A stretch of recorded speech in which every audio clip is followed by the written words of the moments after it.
কোথাও দেব।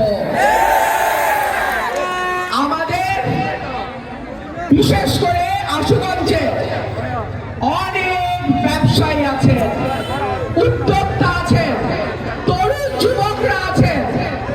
আমি যদি এমপি হতে পারি, আমি ব্যবসা বান্ধব পরিবেশ তৈরি করে দেব। ব্যবসা বান্ধব পরিবেশটা কি? যদি বিদ্যুতের নিরবচ্ছিন্ন সংযোগ থাকে, মানে কারেন্ট যদি রেগুলার থাকে, এই আইলো এই গেল, এই আইলো এই গেল, এরকম হলে ব্যবসায়ীরা এখানে বিনিয়োগ করবে না।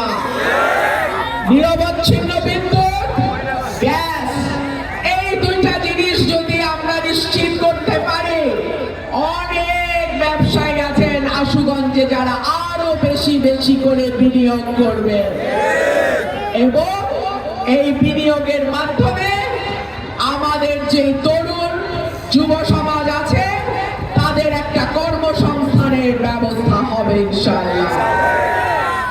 আশুগঞ্জ বন্দরকে উন্নত আধুনিক করার জন্য যা যা করা দরকার ইনশাআল্লাহ আপনাদের ভোটে এমপি নির্বাচিত হলে আমরা তাই করব ইনশাআল্লাহ।